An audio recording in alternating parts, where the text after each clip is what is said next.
Yeah. So I had ass cancer, and my sister went back to nursing school, and I remember talking to her about it. I'm like, it's colon cancer. She's like, it's in your ass, So she had thyroid cancer. So we used to always compete, Yeah. And so we joke around saying she had thyroid cancer for 3 days and I had ass cancer for 3 months. So I won. Welcome to Becoming Epic, the podcast for the ones who are counted out, the ones who've been knocked down more times than they can count, but still get back up one more time. This isn't for the perfect. This is for the underdogs, the misfits with big hearts, the ones chasing purpose, not permission. Here, we don't just talk about success. We talk about grit, discipline, heart. We talk about the courage it takes to rebuild yourself when no one is clapping. Because becoming epic, it's not a destination. It's a decision made daily.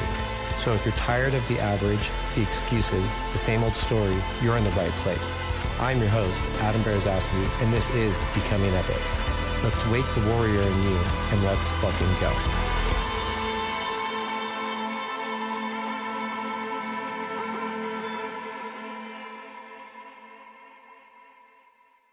Welcome back to the Becoming Epic podcast. My name is oh my God, I don't even know my name this week. My name is Adam Berezowski. Jesus, like it changed over the course of a week. And I have an amazing guest on this week. I know all my guests have been amazing up to this point because, they're epic. So this week I have Suzanne Reggio on, and she has a pretty freaking epic story that actually goes back to the very beginning of the creation of Epic. And we've gone through a lot of life together. 15 years? 14 years? 14 years. I think you started in like 2011. I started 6 months after you opened up at the gymnastics studio. So then that was, April, May, June. It was like December or something. Yeah, somewhere around there. It was like right before.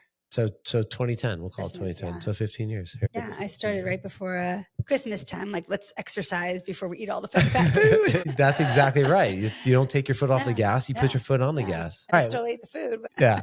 So let's talk about you. Let's talk about your journey and up to this point, because you're freaking a badass. You're an Ironman. You're a marathoner. You're all the things. But all of it because of Epic, though. Yeah. Like, I know this is like about me and about Epic, but like most of it is because of Epic. Yeah. Yeah. You drank the punch. I drank the punch. So I had how many kids did I have at the time? I think I had 3 kids when I started. And you're at what now? And now I'm at 5. 5? Oh, shit. And I came to Epic because I wanted a hot summer mom bod. Yeah, you did.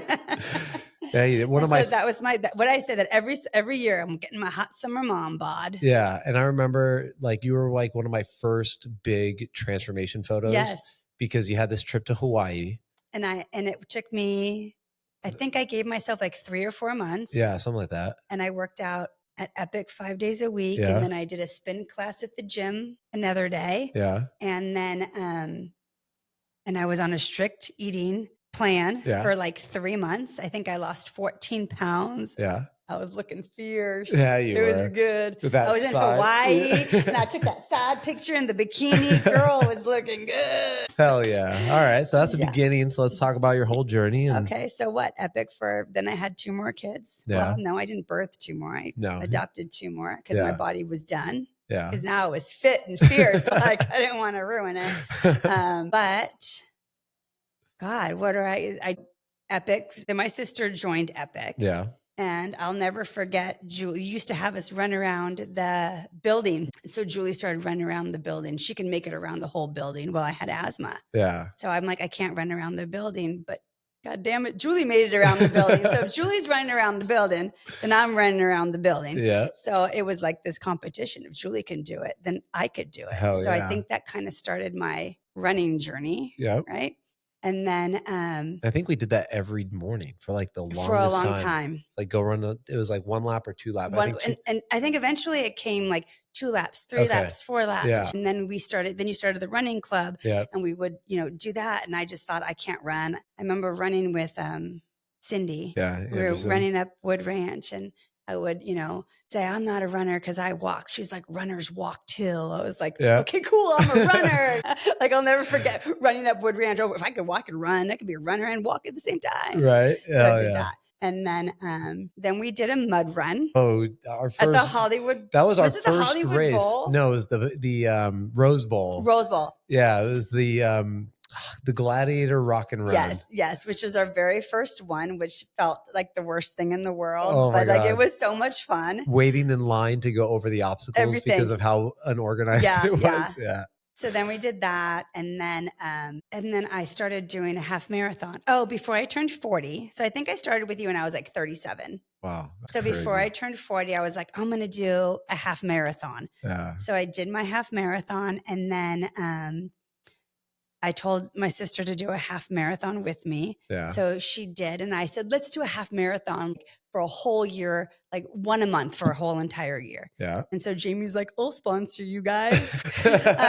And so Julie and I went, right, every single month. We did a half marathon all up and down Southern California, Las Vegas. Yeah, we did Vegas. So we did a marathon. Then we ended it at the end of the year with a marathon, which I think was the LA marathon. It was LA, yeah. Which was brutal because it was like 1,000 degrees out that year. And then after that, we did.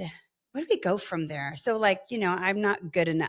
It's like just doing a half marathon. I was never going to be one and done. But like a half marathon, like, okay, what's next? Like, yeah. But then also don't forget this started was like, I can't run because I have asthma. And now I'm like doing these things, right? So crazy. And then I remember still coming to Epic the whole time. Yep. And then we did Ragnar's. Remember, did I do the Ragnar with you? No. I did a couple Ragnar's. Yeah. And then I remember you guys started your first triathlon, and it was you and Tiffany and Joe, I think, did it. And I was like, that sounds fun. Like, yeah, we started doing the what's the Day at the Beach one?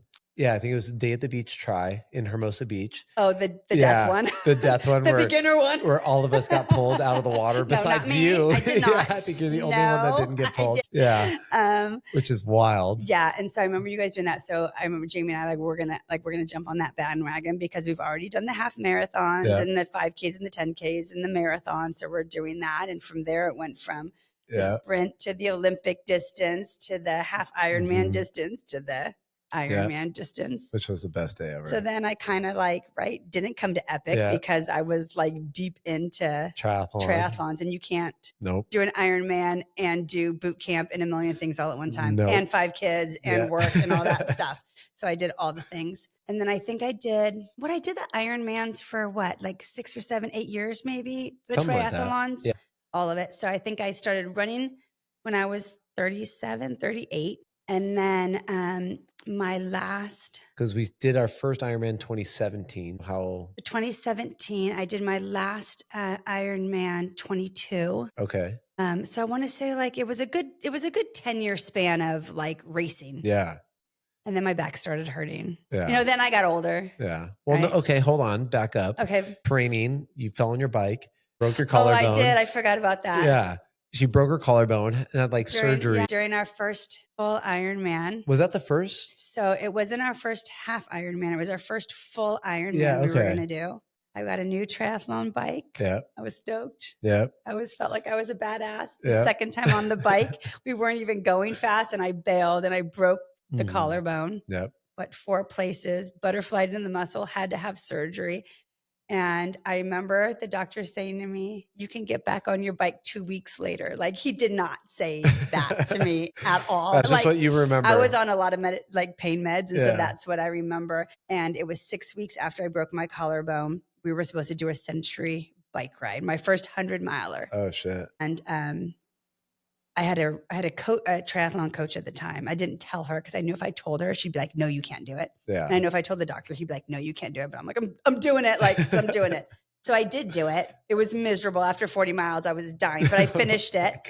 And because I'm like, I'm not going to give up. Yeah. You didn't teach me to give up. Nope. I'm not going to give up. So and then I ended up that was our first Ironman. And then I did another one. I did 2 of them, 2 full ones. Oh, that's so crazy. I think I've done 8 halves and 2 fulls.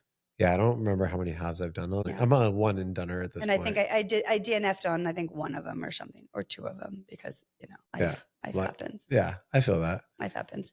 Yeah, that's insane.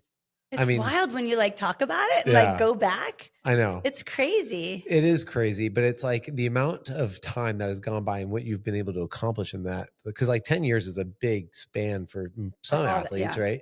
But it's like for how much you've done, because you also dipped into like the ultra world. You did what's that saying? Like adult onset running or something, adult onset exercise. Like I never exercised when I was a kid ever. I played every sport for like one season and I was horrible at it. But like you can't be horrible at running or a triathlon because you compete against no one but yourself. Truth, you know? Yep. And so I'm like, I could do this because I just have to like be better than I was in the last one. And okay, train harder and do better and you do it, you know? Yeah. I wish everybody had that mindset, just because it's like so many people try and they're like, oh, that was hard or miserable. But it's like you look at every success, because out of all the races you've done, you've only DNF'd what, 3 that I know of?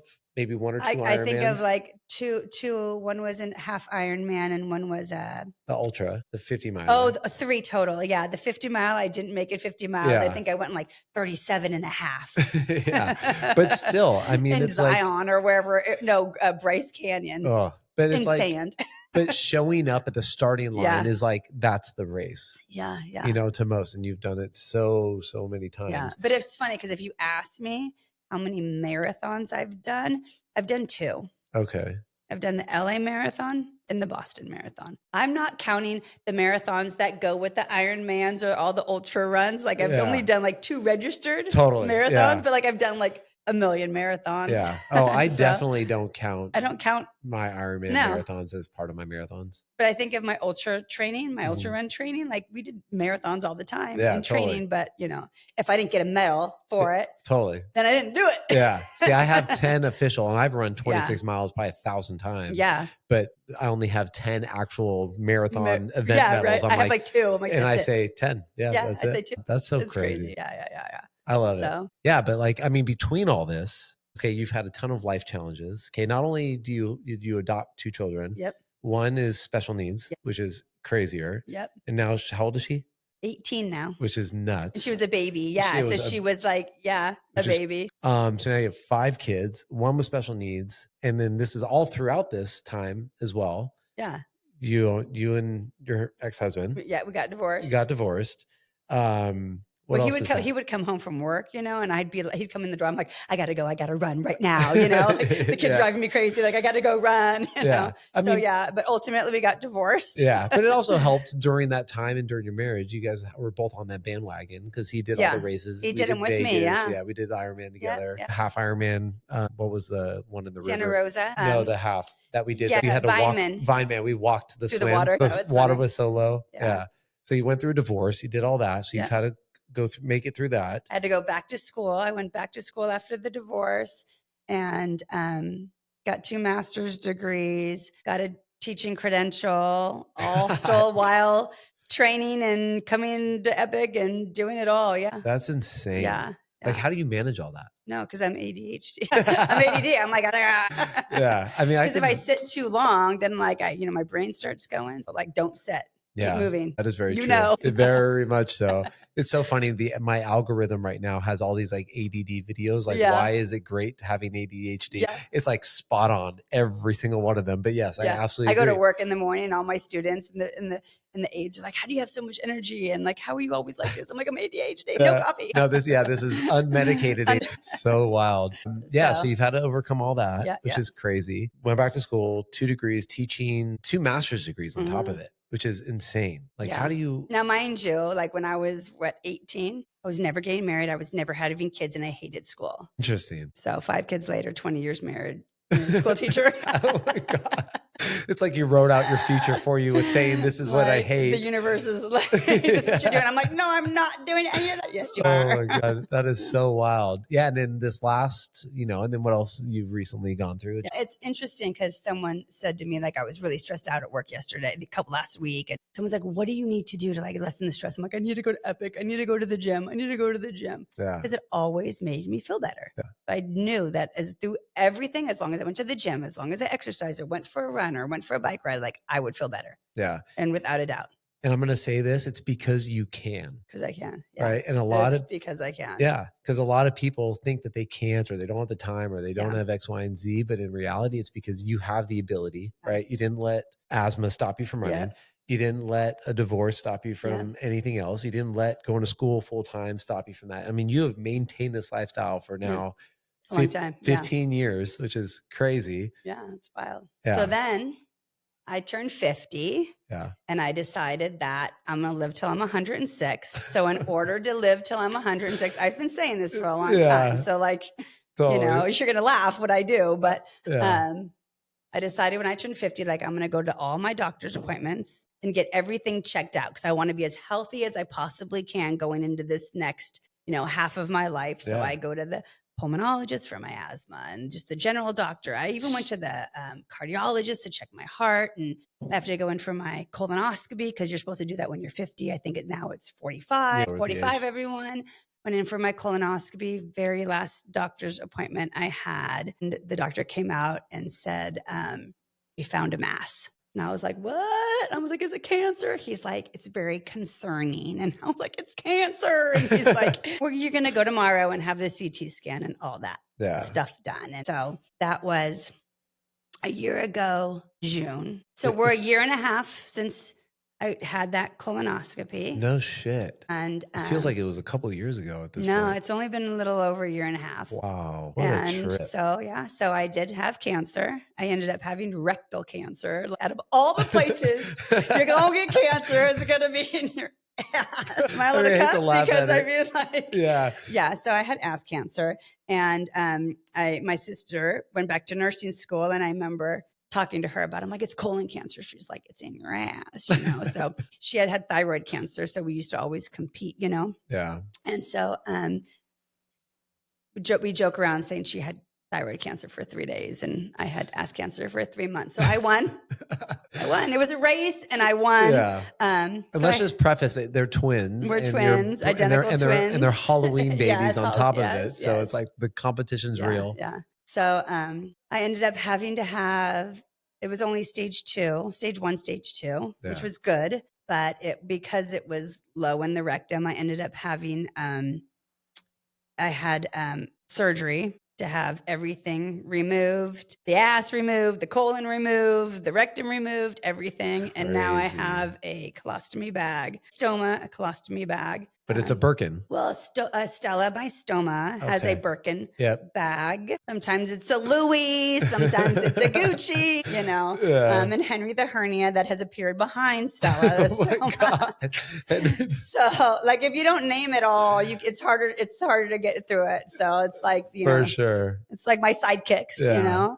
But that really, makes you stop. Yeah. And so a year without going to the gym, actually probably more than a year without coming here. Yeah. And it's been a year and I'm back. I can't work out like I used to.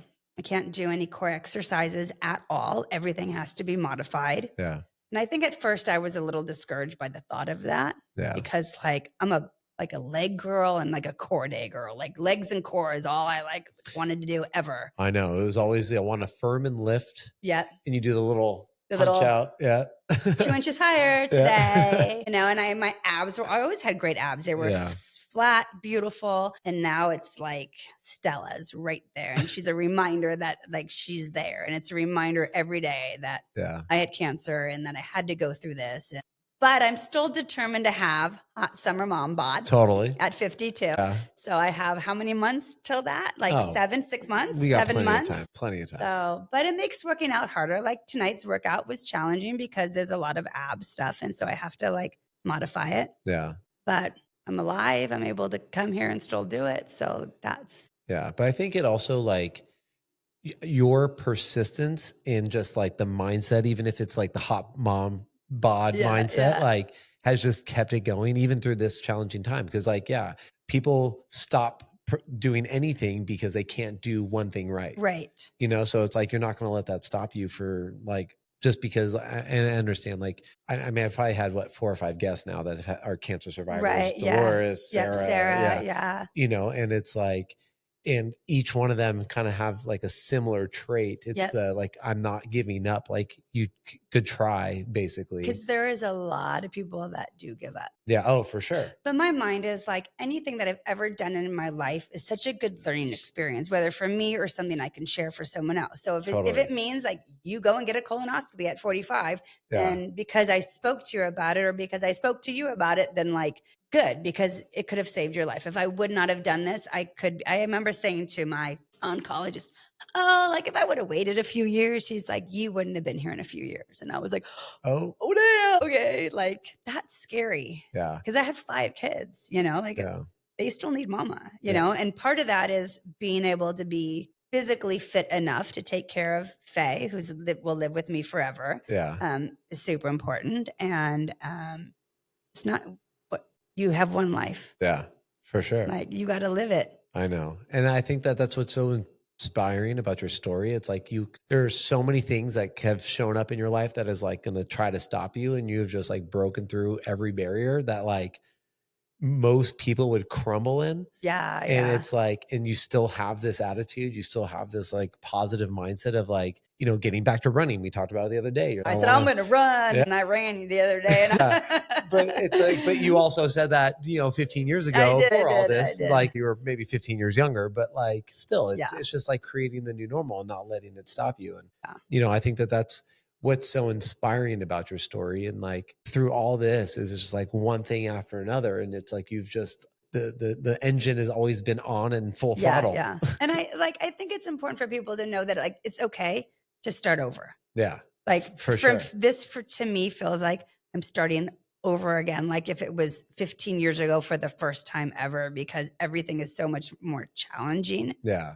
But like, I still want to grow old and be super hot, like I do, I want to be like hot grandma,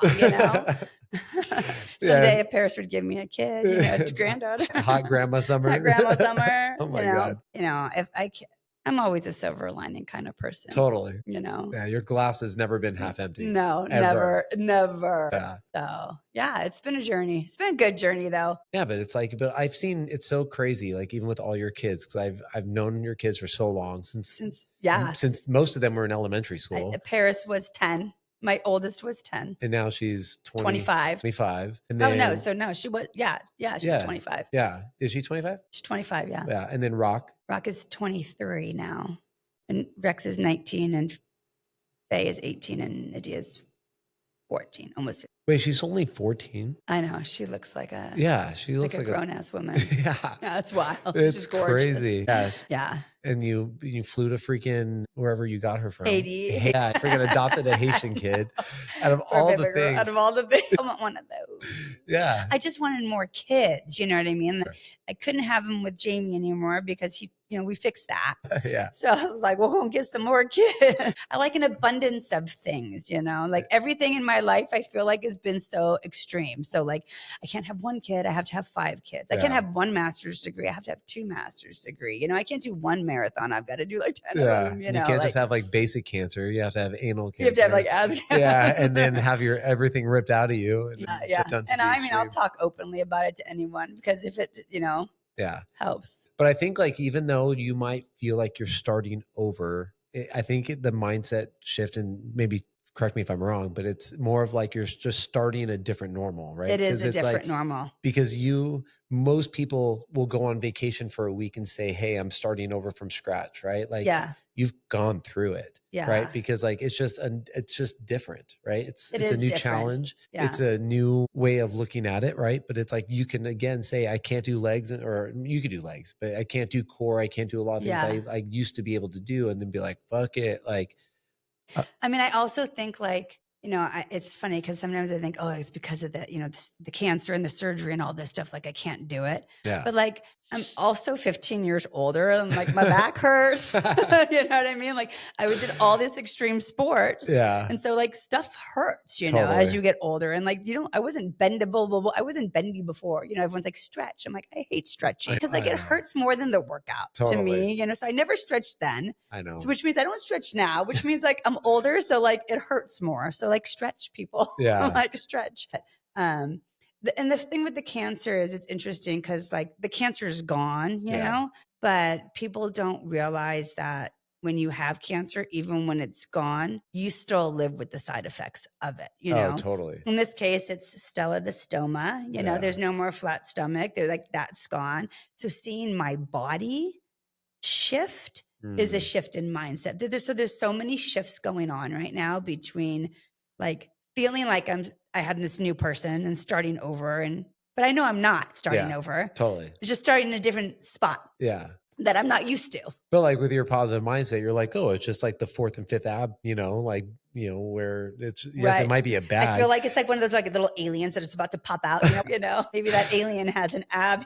Oh my God. It's so crazy. But again, like so many people will be like, oh, this is my death sentence. And you know, it's the C word 20 years ago versus the C word today is two totally different things, right? Because back then we didn't have the advances in medicine or the, you know, the survival rates that we used to. At all once thought that this was a death sentence, no matter what stage they told me it was going to be. I never felt sick. So I never had any symptoms. So I never felt sick, or at least I didn't think I had symptoms. I could look back now and go, oh, well, maybe this was a symptom or that was a symptom. So I went into the hospital not feeling sick, knowing I was going to come out feeling like shit. And my body was going to be different. But I really think because I came here for so long and I was working so hard, that recovery was easier than it would have been for someone who wasn't in good shape. Yeah, for like, sure. It makes a huge difference. It does. You know, and as I'm getting older and my friends and my boyfriend, everyone, we're in our 50s. And I'm like, you have to exercise because if you fall off that bike, you ain't getting back up off that bike. My mom's 73. She fell off her bike and her hip was killing her. I'm like, she got it checked and her hip was perfect. Wow. Like there was nothing wrong with it because she's 73 and she gets out every week and rides a bike. Like move your body. I don't care if you walk. I don't care what you do. Move your body. Yeah. It makes a huge difference. It does. And not just physically, but like here too. Yeah. But that also like keeps that mindset. It keeps it going because it's like, yes, you don't necessarily need to go do Ironmans and do all this crazy shit that like, you know, is like. That's for like crazy people. Yeah. Save it for the metal whores that like, oh, it's a shiny object. Cool. I'll go 140 miles for that thing. Yeah. It's just the way we do it. But like, you know, movement is very, very important. And I think even with like Dolores, I talked about this because like during, or even Sarah, like, it's the recovery is huge, right? And it's huge. Couldn't imagine going through something like that, not in shape, right? And how you would feel, how your body would react, how long it would take to bounce back, you know, versus where you're at, you know, 15 years in as an athlete, we'll say it how we see it, and you bounce back, and a year and a half afterwards. Well, it's funny because I think it was 4 weeks or 5 weeks after my surgery, I went to the doctor and I was like barely moving. Like I had a drain in. It was awful. I was so uncomfortable. And the doctor's like, oh, I thought you'd be further along by now. And I was like, ew, I'm like, this hurts. Like take this out of me, you know? But I remember her saying like, you have to walk every day. And my mom and my best friend were like, you got to get up and walk. I'm like, I'm not walking. I'm never walking again. You know, like just everything hurt so bad, you know, but God, can you imagine if I wasn't in shape, how worse it would have all been, you know? I mean, it was, and I was back to work, I think, about 2.5 months later. Wow. Maybe I shouldn't have been back to work 2.5 months later, but I couldn't sit home and do nothing anymore. So I was like, I'm going back. Yeah. But it's because of this. Yeah. I mean, it's literally amazing. And the fact that like, again, your mindset is just something that I wish I can like wrap up in a pill and sell it to everybody just to have it because it's such a unique way of looking at it. And then you could joke about it and like, because there's so many people that are like ashamed of it. Like, oh, never. You know, and so not to air out my ex-wife's dirty laundry, but I just thought I'd let you know, because I know you're friends with her. She went and got a colonoscopy. I know. I saw. Like, so I was like, yay. She's like, I did it because of you. I'm like, totally yay. did. Yeah. She totally did. I'm thankful that we have a relationship now. Yeah. And like things are great. And you know, but it's like the fact that like she did that because of your relationship with her. Well, I mean, and that's what I like, if I can share my journey and it gets you in there to have a colonoscopy. Totally. Because if I would have done this colonoscopy maybe 10 years ago, it would have looked very different than it does today. Yeah, but 10 years ago, I was in my early 40s and they weren't doing colonoscopies back then. I didn't even think about it. And honestly, who wants to drink that stuff? It's absolutely disgusting. Yeah. And like, I think in the course of from the diagnosis to the surgery, I must have drinking it like 3 or 4 times. Whoa. So of course, every time I drank, I'm like, I better lose 5 pounds. I better lose 5 pounds, you know, but it was disgusting. But you know what? It's worth it because having to go through this is rough. Yeah. And if you're not positive and if you're not, you know, have that mindset, you know me, I think I can do anything and everything. I think I could be in the Olympic stall. I'm like, I could still be in the Olympics. Yeah. Well, definitely. You know, bobsledding, like I can still do that. Yeah. I think between you and I, it'd be the Special Olympics. We'll still be fine. Olympics. Okay. The 4 circles. Like I didn't do the Boston Marathon because like I qualified for it. Like I did it on charity run. I got in. Oh my God. So listen, crazy. you got one life to live. Amen. How you want to live it. Amen. We're going to church. No, it's incredible. And I think like, you know, I knew from the day I met you that our relationship, I mean, because you're like my sister from another Mista. For real, always. And it's like we went to the same high school, grew up in the same area. And then like later on in life, and then like that whole crew of that class time between you, your sister, and there was like a bunch of other like hotties, you know, in that class. That was just like, and I'm young, I'm 26. I'm like, what are all these crazy ass older women and thinking like they're in their 30s and I'm in my 20s. You were like, you're like, I just lost weight. I used to be fat. And I'm like, okay. I think I was still, I don't remember what shape I was in. I don't know. You had just lost a bunch of weight and you're like, I'm keeping it off. And we'd come to your classes and we're like, oh my God, did he watch YouTube? Like, what is this workout? This is ridiculous. But we did it. We did it, you know, and, you know, thank God we did it. Yeah. I don't care if you made it up or not. Like it worked. It for sure worked. It works. Yeah, that was so fun. And yes, it was YouTube. It was all the things. I was newly certified and started a business from scratch, not knowing a damn thing about it. Yeah. And look at. Yeah, it's pretty amazing. Wild. Don't I get like a medal that says like, you know, OG member? No, you should. Where's my OG member? I need like, because like Greg, who was my first client ever, just moved. You saw that. I think now, you, and I got to find out when Ben started, Ben Liu. Joe, what about Joe? Joe is later. He was like 2013, maybe 2012, 2013. But then, so I got to like start moving people down the rank of like who is now the longest standing member here. I mean, I've come and gone, but I'm back now. Whatever breaks that you took and you abandoned me for Iron Man for the 5 or 6 years or whatever that you did that, but it's fine. I get it. But I got a tattoo for that one. Yeah, we've got matching tattoos right. on the same day. All of us. Yeah, but you've had a couple renditions of yours. Well, because we won't talk about that. I won't talk about it. But yeah, I think it's so crazy. And again, I hope that your story like shed some light, you know, onto other people. Cause like, again, there's so much darkness out there in between like health issues and family issues. And I think that we've literally nailed every single one of those in your journey between family, health, and everything. Life. And education, starting a career in your later years, which is insane. Like, what made you want to go? I mean, I know, like, obviously, like, you needed to do something right outside of your divorce, and like, what? So I made didn't you work decide? for 20 years that I was married, and then when it was time to get a job, Julie said, "Do what you know." Yeah. And what do I know is Faye with special needs and kids is all I knew. So she goes, go work at the school district and become an aide in one of the classrooms for the special needs kids. So I said, okay, cool. I'm going to go do that. Yeah. So I went and did that. And then you don't make any money doing that. And I was like, well, okay, I cannot do that. Like, I want to, my dream always, my entire life was to be independent. When I was 18, I wanted to be independent. And what does that look like for me? That living on my own, supporting myself. And I knew being an aide, I wasn't able to do that. So I remember seeing the behavioralist and I was like, I want that job. Like, you know, so I went back to school and got a master's degree in special education, applied behavioral analysis. So it's ABA therapy and stuff like that. So I did that. And then I thought I'm going to become a BCBA at the school district. But in order to do that, you had to have like a credential. Yeah.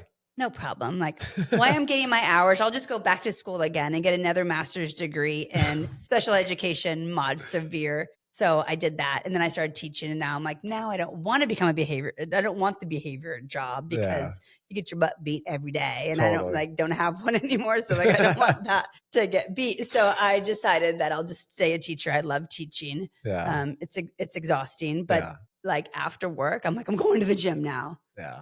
Because it clears my head and it's, you know, but so that's kind of how I went, you know, do what you know. I know kids, I know special education, And, you know, you got to have the stamina to move around that classroom all day long and be a little ADHD to keep your brain going. And I come home, and after the gym, like after tonight, I go home, I will go to bed by usually 8:30, sleep 8 hours, and get up and do it all over again. Yeah, it is exhausting. My mom was a special ed teacher for like 30 something years. And I remember she'd just be home sitting on the couch and just passed out. Yeah. And it's exhausting. Being bitten, being hit, kicked, slapped. I mean, you name it. She has been through it. Yeah, same. I mean, not only having kids that are special needs as well. Yeah. Undiagnosed.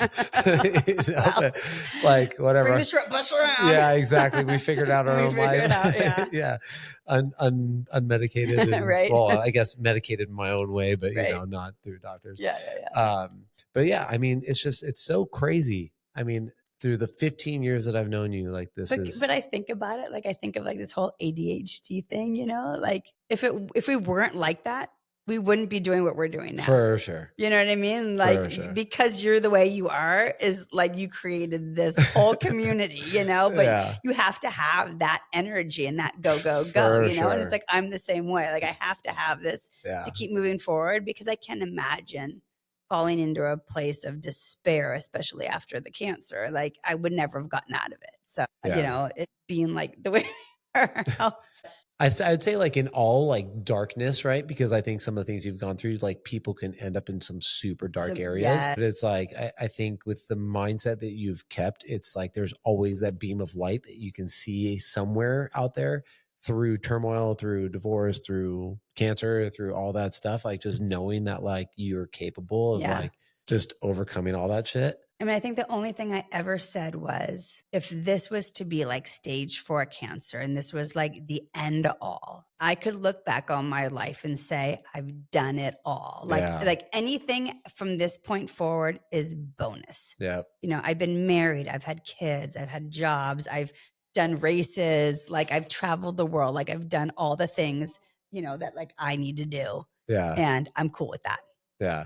I think like the biggest risk in life is not taking a single risk. Absolutely. And I think that that's where most people like are held up in life, like thinking like, oh, I'm just going to live like this basic life by not taking that risk of like just trying new things. And you know, what's the saying? Like, if it doesn't challenge you, it doesn't change you. Yeah, for sure. Right. And that's like been my entire life. Yeah. Yeah. It's challenged me, but I think meeting me was a big thing. I'll gloat because pushing you to do the things, to run the marathons, to say, hey, like we're going to Vegas and we're going to go run the strip at night in 30-degree weather or whatever, how freaking freezing cold it was. Cold. It was awful. But one of the girls had Fireball on that run. And so like that helped warm me up a little bit, you know, do you remember that? But if I think back to the last 15 years, like this was the center of so much of it, I know. You know, like this was always there. Like so many of the things I accomplished because of you.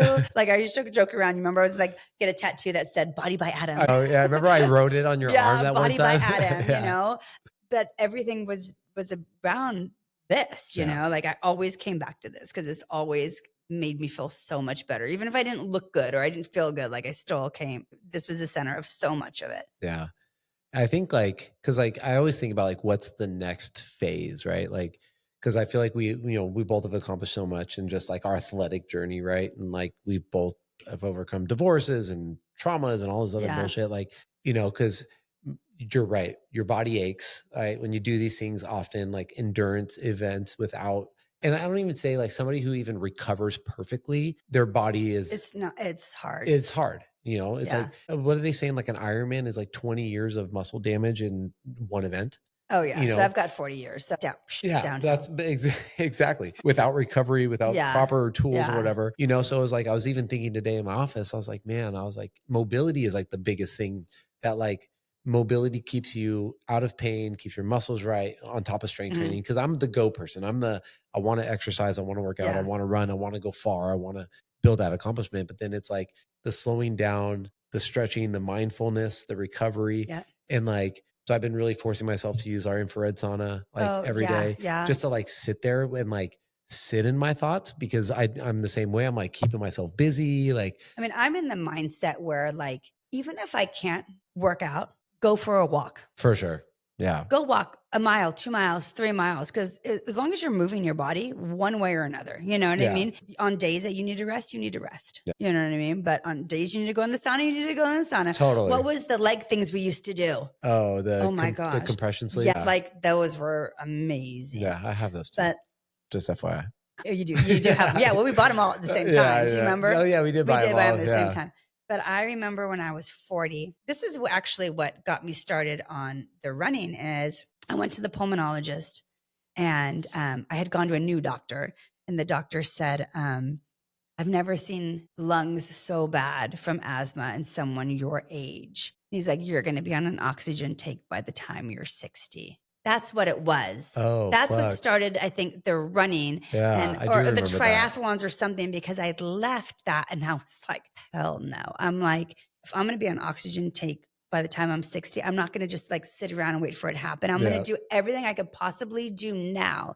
So when that comes at 60, I could say I've done all this stuff. Yeah. Well, in the course of the 10 years, my lungs have improved tenfold. Crazy. By exercising and by doing the gain on the right medication and exercising, to the point where I went to the doctor like 2 weeks ago. He's like, we're lowering your medication. No, I was like, what? But it was because of the cardiovascular, from all of the exercise, being on the right medication, taking care of my body, that my lungs have improved. That is so insane. Now I will not have to be on an oxygen tank when I'm 60. Yeah. You just told them and just went. Yeah.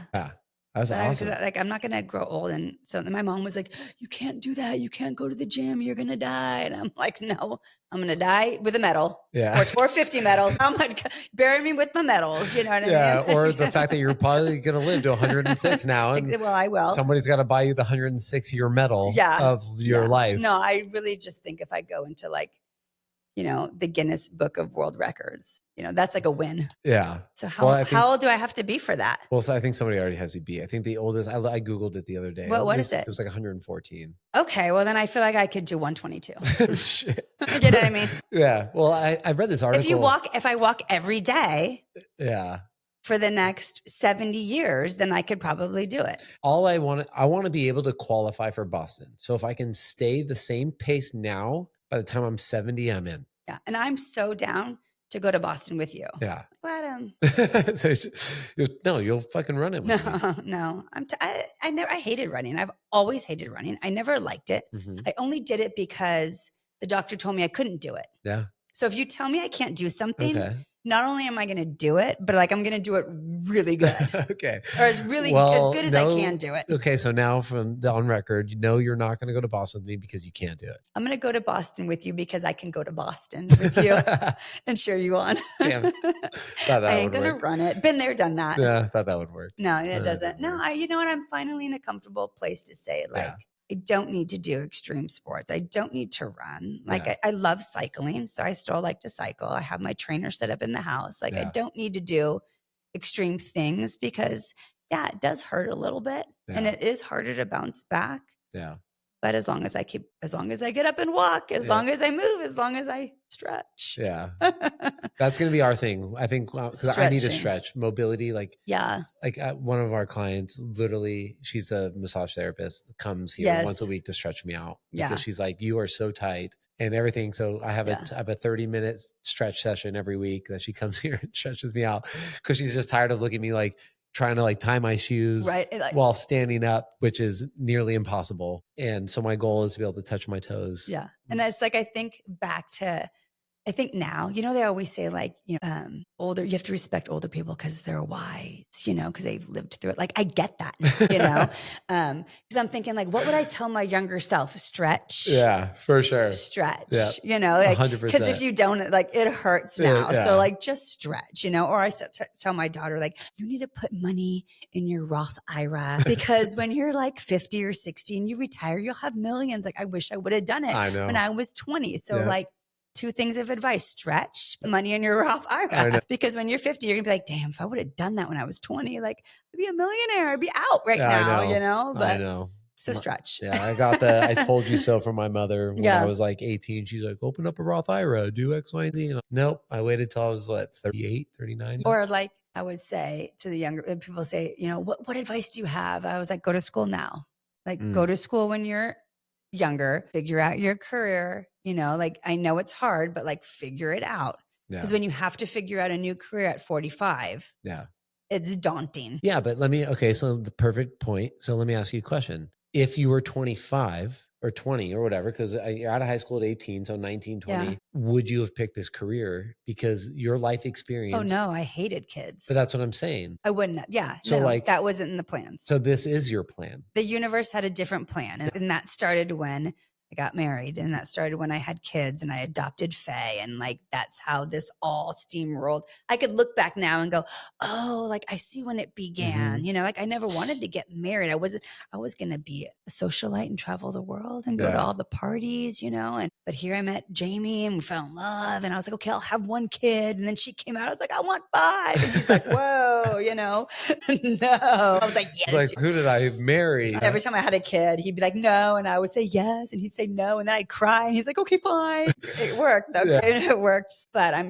I doubt that he regrets any of them. They're fabulous. But, you got a pro ball player out of it. Well, your daughter, what is she doing with her life? She's actually works for the sports management agency that represents my son. Oh, so she's big into sports. Yeah. Rex is just living his 19-year-old party teenage life. That's good for him. Keep figuring it out. Yeah. But I guess what I'm saying is that as much as I would say in your 20s, go back to school, stretch, do these things. If you don't do them, it's not too late to start at 30 or 40 or 50 or 60. You know what I mean? Like if you've never been to the gym before and you're 60 years old, it's not too late to start to come to the gym. Like you can still do it. Totally. Is it hard? Yes. Is it worth it? Yes. Yeah. Because there's so many people that are like, oh, like, I don't know what I want to do with my life, that are in their 30s and 40s, and they feel like they've lost so much of their life. Right. It's like, you had your purpose. You were a mom. You were like the head of a household, right? Like Jamie worked all the time. Yep. So you raised freaking 5 kids. Yeah. And then like you found the career, which is, I think, your purpose. I think so too. And I remember when every time we adopted a kid, I was like, maybe adoption's my purpose. Maybe like I need to get into that field in that industry, but like it never flowed. Like it never felt right, totally. until this career. And I wake up every morning. I love my job. There's some days where like not so much, but the majority of the days, like I love my job. I love my students. Yeah. And I think that's huge because like, imagine if you did go back to school for this and this wasn't your purpose, you'd be in a job that you freaking hated. And you wouldn't be in the position that you are in right now. And imagine if you got cancer in a position where you hate your job, you hate your everything you're doing. It would have been rough. Yeah. So it's like, yes, go back to school, figure it out. Potentially, I mean, I've never met a 20-year-old that is like, I want to do X, Y, and Z. Besides, I don't know if you remember Patrick, who came here who like a long time ago, wanted to be military. Okay. Lost 40 pounds with me, young, handsome kid, came out fresh from high school. He's like, I want to be a Marine. Went in, became a Marine, became like a Marine sniper. Wow. And then like came back like a man, like tatted up. Yeah. Like, hello. Like this dude's a stud. Yeah. Like, and ended up like having to do all this stuff. Like mine, outside of him, I've never met somebody who's like, oh, this is exactly who I need to be, who I want to be. Like, so I feel like I went to high school. I feel like everyone I graduated high school with, like they all went to college and knew, and they all had these careers right away. And like I was the only one that didn't, but because it wasn't my time. Yeah. And I mean, same thing with me. I mean, we're essentially twins, just 10 years apart. For reals, yeah. Because I not really. Well, I only had one friend that actually went to college. Everybody else was just a straight loser. But, but it's like you figure your life out and like you find your way. And like I would way rather, and this is like what I tell my daughter, because it's like she's always saying from inception she wants to be a vet for elephants. So, and that has been like every time. Yeah. What do you want to do? I want to be a vet for elephants. I want to be a vet for elephants. It is what it is. Right. And it's like, I'm hoping that she will find the bug to where she loves it. She likes it. She wants to do it and like does that forever. But then again, like, it doesn't always work out like that. It doesn't. Yeah. Because I mean, I think like if Jamie and I would not have gotten divorced, I wouldn't have become a teacher. Totally. Because I was a stay-at-home mom. I didn't have to work. He worked and took care of all of us very nicely, and I didn't have to. And I don't want to say like, go get divorced and find your job. Like, I'm not saying that because like divorce sucks. But you know what I mean? Like, there was the universe or God, however you want to put it, definitely had a plan. And like, this was it. And this is the cancer was part of it, you know, for sure. And I thought if the one thing I get out of the cancer is, you know, spreading the word and someone else goes and has a colonoscopy, then like I'm happy, you know? Yeah. Cause just because you feel good on the inside doesn't necessarily mean you're healthy on the inside. Just because you feel healthy on the outside doesn't mean you're healthy on the inside. Yeah. And I think that that's really important for everybody. Cause like for as much as I am anti-doctor, I can only assume that I'm healthy because of the way I feel. Right. But that's not the case. I do know, I did meet someone recently who got diagnosed with the same cancer as I had. She an athlete, a mountain biker. I think she skied. I don't know her very well. And she always ate healthy. Her parents lived till I think their 90s. Wow. So she never went to the doctor, never thought she had to. And at 69 got diagnosed with rectal cancer and stage 3. And so, yeah, it's been absolutely devastating for her. But I think that cancer doesn't care. It doesn't care what color you are. It doesn't care what race you are, what sex you are. It doesn't care about anything. Like if something bothers you, you check it out. I don't care if you're eating broccoli all day long or if you're eating Nutella all day long. It don't care. You know what I mean? Like get yourself checked because you never know, you know? And we always, you know, like people go like, I don't want to do the colonoscopy because the stuff is gross to drink. Yes, it's gross to drink, but like dying's worse. Amen. You know, like radiation and chemo and surgery is like way worse than drinking that stuff for one night, you know? And but with anything, you know? So, yeah, it's gnarly. I know we've been like we're bouncing back and forth. This is like two people with ADHD this is how it goes. Yeah, this is like lightning bolts, different directions, you know? This is me. This is my brain sitting in my office by myself. This is what it's like. Yeah. All the tabs are opening and closing at the same time. Totally. I love it. I love it. Well, I know I could talk to you forever. And I know, think it's like, funny. Yeah. And I think your journey has been not only a blessing in my life, but like, I feel like not a lot of people, because like now, obviously like the clientele base has changed. We have a lot of new people that don't know you, don't know your story. And you just pop into class and take class and you change your whatever thing. I do. I put I have my hernia belt. Yeah. And I just rip it off and put it down with the bag hanging out. And I can't care. If I'm, you know, I'm not that, what I don't want to say vain. What's the word? Oh God, you're self-conscious. I don't know. Like, I don't care. Like, I'll show you what do you want to know? What do you want to see? I'll tell you everything. Ask her to spread the cheeks. She might do it. I might do it. There ain't nothing there, but I'll do it. I don't know. So don't do that. Yeah. But I think like, you know, when people hear this and people see this, I think that it will shed some light. The fact that like your attitude to this whole thing well, people are always like, you're a badass. Yeah. But the funny thing about that, right? Like you do an Ironman, you're a badass. Like, totally.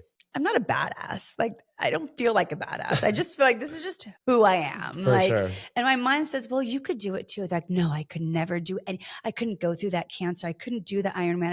but like you can. Yeah. Like I couldn't have a special needs kid. I couldn't handle that. Like, but you can, you know what I mean? Whatever God gives you, you handle it. You know what I mean? And so like, it doesn't make me a badass. It just makes me me, you know, like that's all it is. It doesn't change it, you know? Yeah. I think like the whole, you know, people's like perception of other people that do that think that we're on some different level, but we're not. We're not. You know, and it's like, yes, we still go home and cry. 1,000%. You know what I mean? Like, we still hug our pillows at night.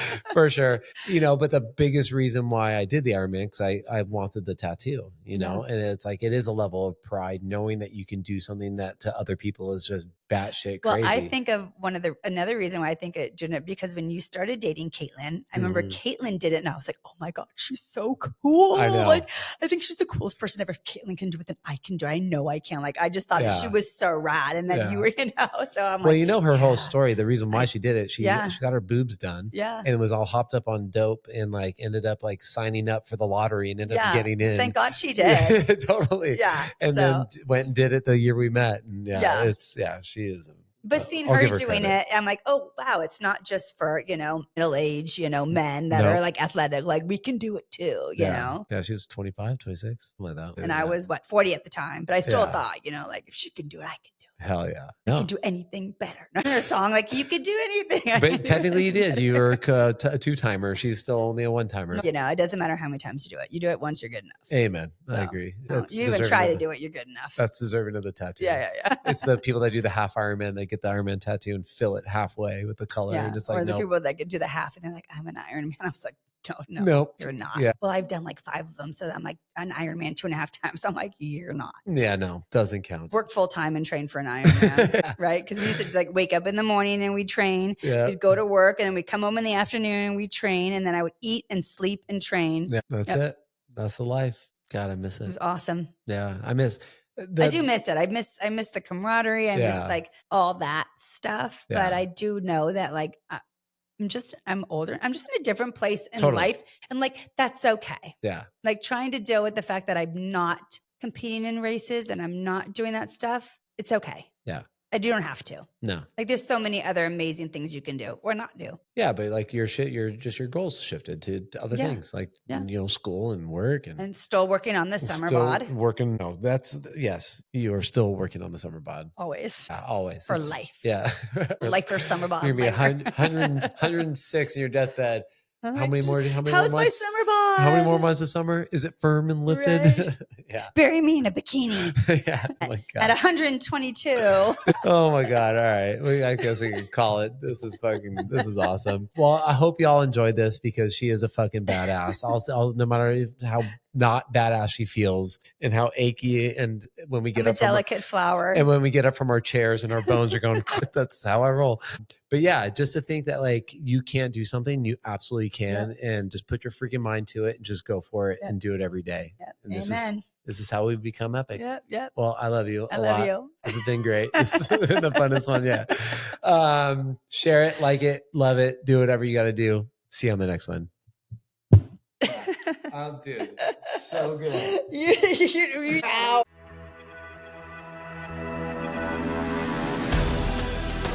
That's it for today's episode of Becoming Epic. If something stirred in you today, don't let it fade. Take one step, one rep, one bold move.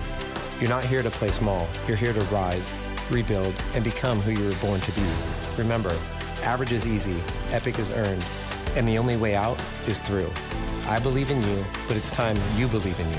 Subscribe, share, join the movement, and I'll see you in the next one. Now, go be epic.